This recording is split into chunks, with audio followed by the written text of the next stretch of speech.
Today I'm going to teach you how to curl your hair with a wand. And this is, I believe, the easiest way to curl your hair. And I'm about to go to work, so I'm in a bit of a hurry. So this is definitely very applicable to your day-to-day if you feel like you need to refresh your style but don't really have a lot of time. I sectioned my hair up, left the very bottom bit down, split it in half so I know what I'm working with. We want long, bouncy waves, not like a big fluffy beauty queen situation. And so what we're gonna do is hold the wand vertically the whole time. Whether that be vertically this way, it's always gonna be kind of more up and down versus like this, right? Horizontally. And I turned this way up so that I can do this really fast. But don't recommend super high heat unless you're using a crazy amount of heat protectant and you've practiced this a good bit. So I'm gonna split this in half and we're gonna take big sections. We're gonna do everything away from my face today. Because it's on this side and I want this up and down, I'm gonna hold this over my head and I'm gonna hang on to the very end of my hair and never let go. And I'm gonna start at the top and literally wrap all the way around the barrel and then release. My hair curls really fast, so I literally, and like I said, I have this up really high, so I do not need to hang on to this very long. Wrap, wrap, wrap, straight up and down, hang on for a second, let go. And then I kind of tug on it a little bit, but do you see how it like creates this like kind of fullness to the curl still? Because you're wrapping and you're hanging on to the end, so it's almost building up as you wrap it. So instead of smoothing this out, going in vertically, and then wrapping it really flat around this way, like maybe you would a curling iron. This is also another possibility if you want more of a ribbon curl. But see how that kind of flattens it out? Looks like a completely different curl than this one. I prefer this one for just a little bit of a looser, bouncier wave look. This one's more of a curl.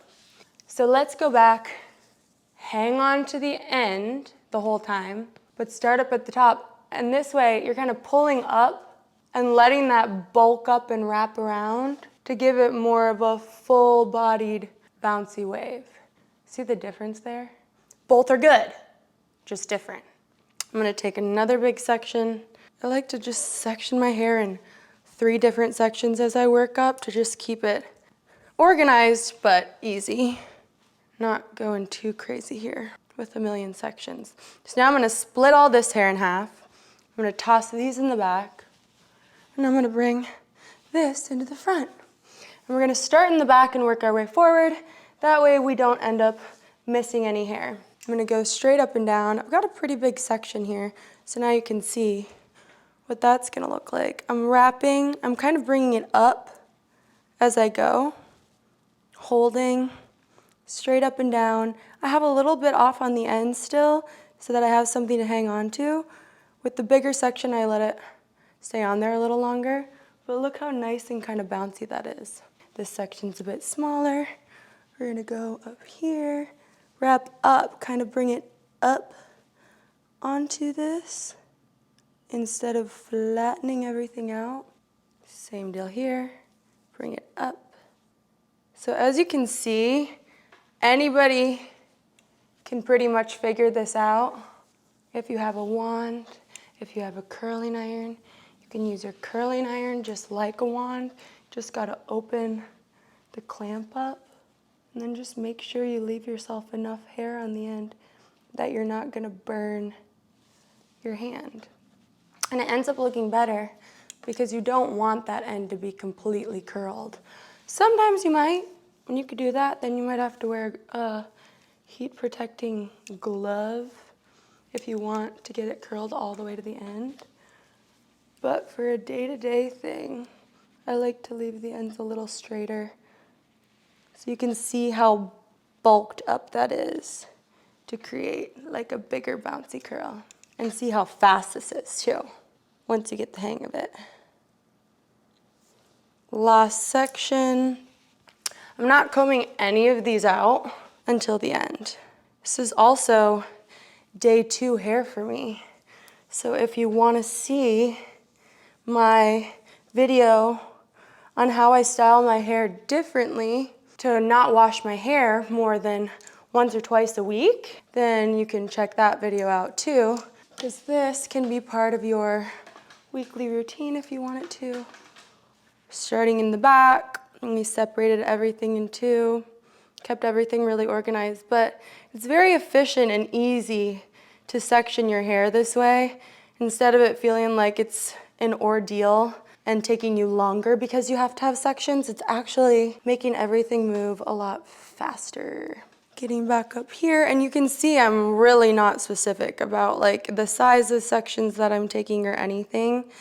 The more specific you get, the more, you know, varieties you'll have in terms of how it turns out. But I think on a regular basis, you know, doing kind of bigger sections to get through it like quickly is gonna probably make you the most happy. Wrapped it, take another big section, hold for a little bit. It's a larger section, so I need to make sure the heat actually gets through there. Make sure to just prep your hair before you do this stuff with the heat protectant, especially if you're doing it on a semi-regular basis so that you're not creating damage in your hair. Bam, done. Time. 9-minute curls. Actually, I think you could do it quicker than that because I was explaining and like messing around. How easy was that? Everyone can do curls like this. Try it out and let me know how it goes. I'm gonna make a video soon experimenting with using different tools to brush curls out and what kind of difference it makes per tool in the curls. So if you wanna see that, stay tuned. This is what it looks like when you just use your fingers to comb through it, which basically I would say is the natural version of a wide tooth comb. All right, and look how easy it is to just fix little pieces. Thanks for watching.